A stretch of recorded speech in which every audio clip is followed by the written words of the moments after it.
मागच्या 24 तासात महाराष्ट्रात काय घडलं? तर राज्य सरकार आता लग्नपत्रिकेवरती नवरा नवरीच्या नावापुढे त्यांची जन्मतारीख लिहिण्याची सक्ती करण्याच्या तयारीत आहे.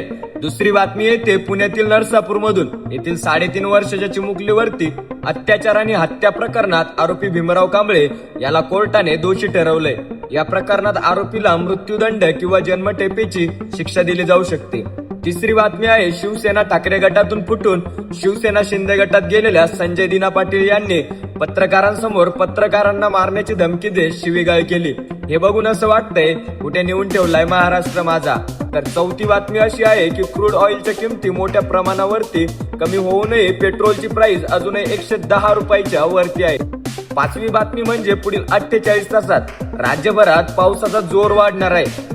तसेच 10 जिल्ह्यात मुसळधार तर 15 जिल्ह्यात ऑरेंज अलर्ट आहे. तर विश्वास नागरे पाटील यांनी राष्ट्रीय स्वयंसेवक संघाच्या कार्यक्रमामध्ये सहभाग घेतल्यामुळे सोशल मीडियावरती त्यांना ट्रोल करण्यात येते. शेवटी बातमी येते जुन्नर मधून.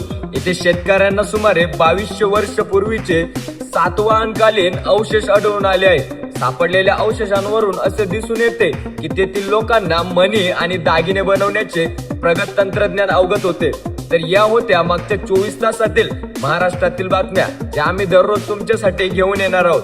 त्यामुळे ही रील शेअर करून आपल्या मराठी डोजला फॉलो करायला विसरू नका.